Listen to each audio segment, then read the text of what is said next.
bright golden haze on the meadow. There's a bright golden haze on the meadow. The corn is as high as an elephant's eye, and it looks like it's climbing clear up to the sky.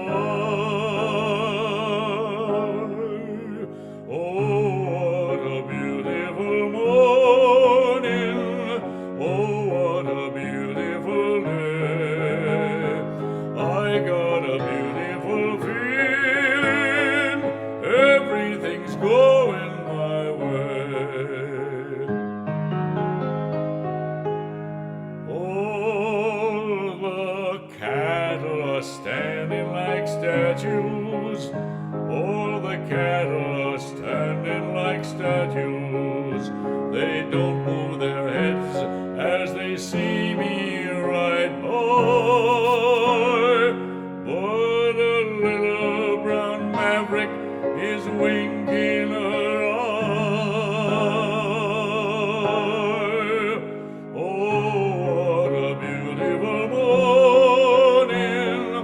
Oh, what a beautiful day. I got a beautiful feeling.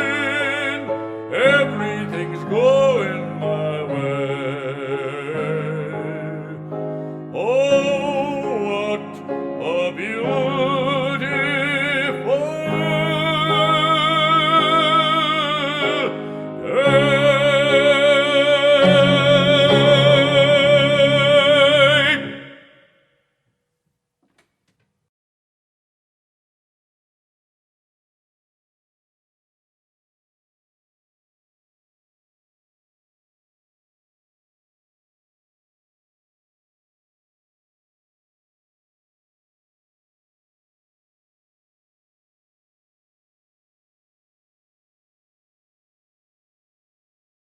Okay, this is Dad doing selected readings from How Green Was My Valley.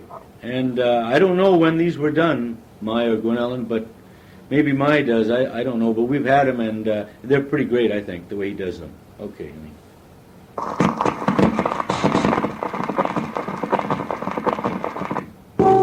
The voice you're about to hear is that of the Welsh American basso, Oliver Jones of the San Francisco Opera Company, also a Gilbert and Sullivan player of note.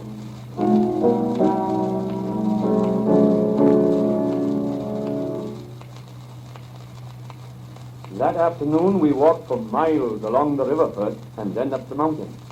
Our village then was one of the loveliest you could see. I will say it was lovely because it was so green and fresh and clean, with wind from up the fields and dews from the mountains. The river was not very wide, only about 20 feet, but so clear you would see every inch of rock through the bubbling water, and so full of fish that nobody thought of using a rod. My father taught me to tickle trout up on a flat rock down by Mrs. Tom Dinkin's. Hour after hour we have sat there, dropping stones to frighten little ones away, and then watching a big one come up and making plans to have him. First, you would have to roll back your sleeve, sometimes up to your muscles, and put your arm right in the water, holding your hand open and steady. Of course, the river would be so cold sometimes, it would always make you shout to have it in. But no matter, if you wanted a fish, you would have to suffer. Then the old fish would come along very soft and quiet, and you would almost feel inside you that he was thinking to himself, watching your hand and knowing that something was the matter, and not sure what.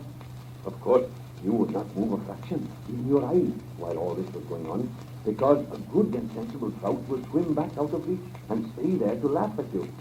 Indeed, that is true, for I have seen them do it. Well then, if he was so silly, he would come up to see your fingers and nose around them and rub himself against them. Then it would be your turn. Quietly, you would bend your fingers to smooth him under his stomach and to his ribs. Sometimes he would flash away and you would lose him, but often he would stay on. Then you would work your fingers along him until your little finger was inside his tail. That was enough. Give him a jerk, pull out your arm, and there he would be, lapping on the rock. And there is good, fresh trout is for supper. Ha! My mother used to put them on a hot stone over the fire, wrapped in breadcrumbs, butter, parsley, and lemon rind, all bound about with the fresh green leaves of wheat. If there is better food in heaven, I am in a hurry to be there, if I will not be thought wicked for saying so. But there I am again. See? The quiet bubbling of the water, and the clean washed stones, and the green all about, and the trees trying to drown their shadows, and the mountain going up and up behind. There is beautiful it was.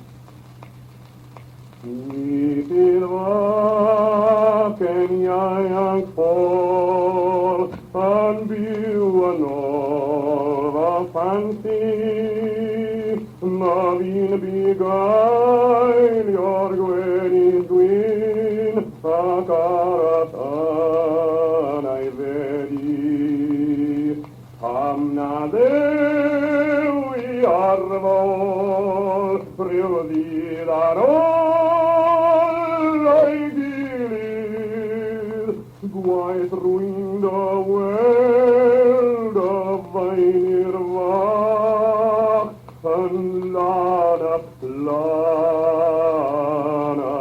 Veinir.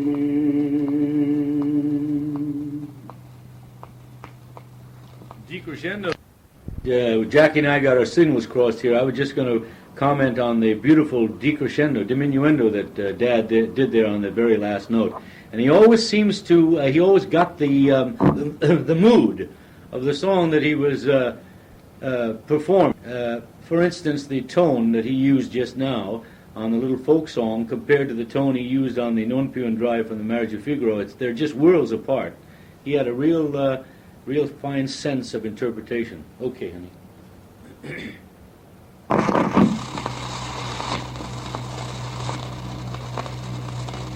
Mrs. Tom Jenkins used to come up after school with her little girl and give me the lessons for the day to follow and take away the work I had done during the day.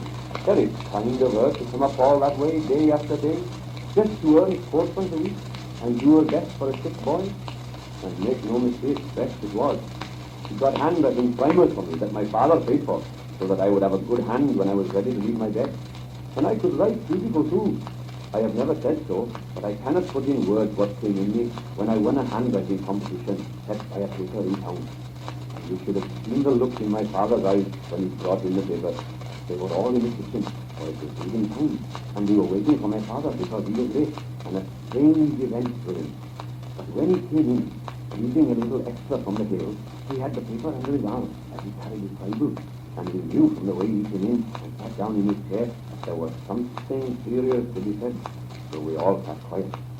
We could hear my mother singing to my new sister. My father put on his glasses, picked up the paper, and looked all around at the boy. But he gave no look to me at all. But I had done something wrong, and I was bruising my brains trying to think what, when my father cleared his throat. And then I knew it was nothing bad, but good. Handwriting competition, he read, and my heart bumped almost to the roof of my mouth. Boys under 12 years of age. First prize of 2 guineas is awarded to Master Hugh Morgan, son of Mr. Gwilym Morgan, for an entry of great merit. Well, everybody was dumb with it. My father put the paper down and took off his glasses and started to tap them on the chair. And that boy, he said, have been lying there for going on 3 years, and no sound from him but laughing, and no word but cheerful. I'm afraid, he said, looking over at me, I will have to stop by here to tell you what a good son you are, you, my little one, because if I went to you now, I would be acting very silly, I am afraid. Bless you, my son. You are a comfort indeed. Another mawr arcanai, did I snib a men, and van will briorieti, only varu arapren, kovai diwanavonai, dailvamen panyuk nardoi,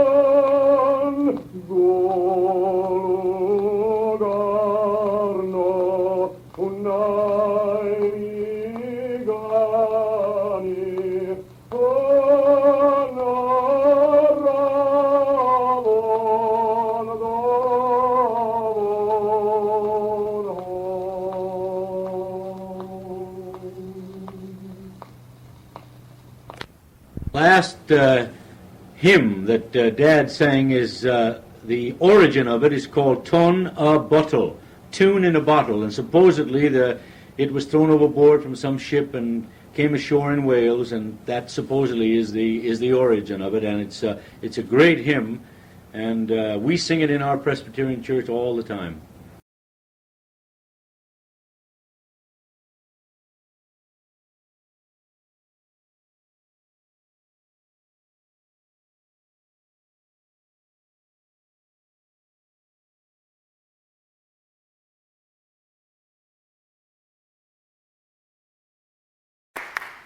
The next one, Cyfrir Gaibr. It means counting the goats.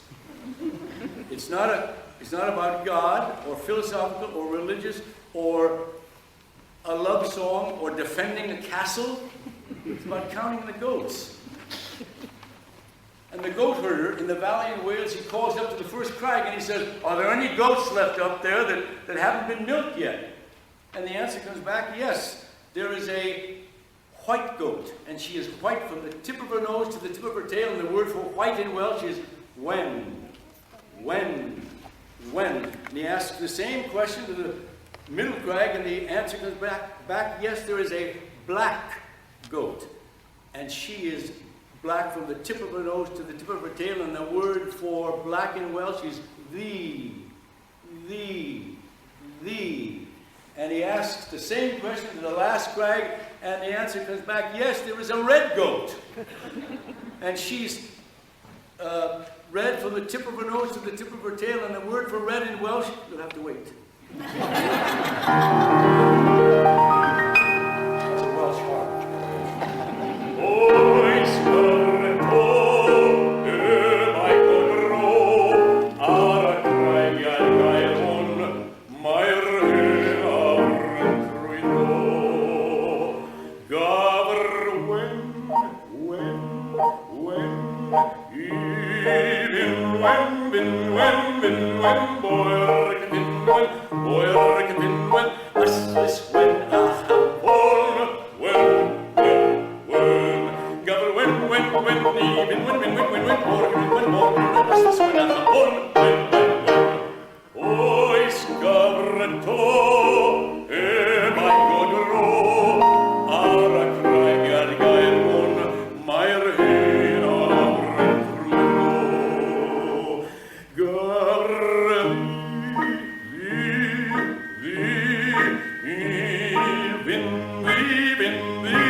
Right.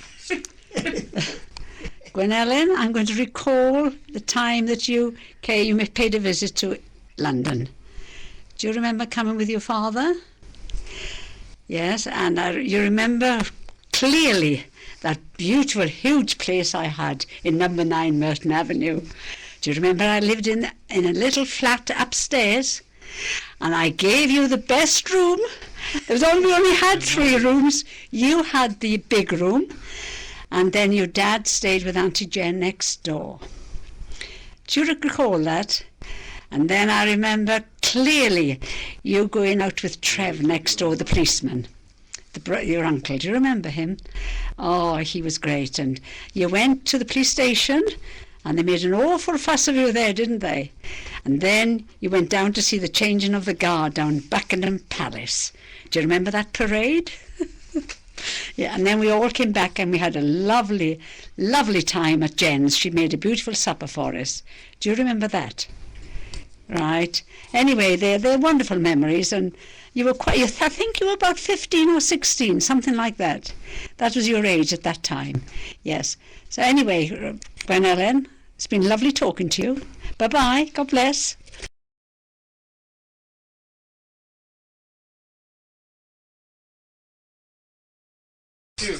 Before Uncle Ollie came over here, the men in his office bet Uncle Ollie that you would not find any redwood trees in Kew Gardens, a place reputed to have every tree and plant of the world there.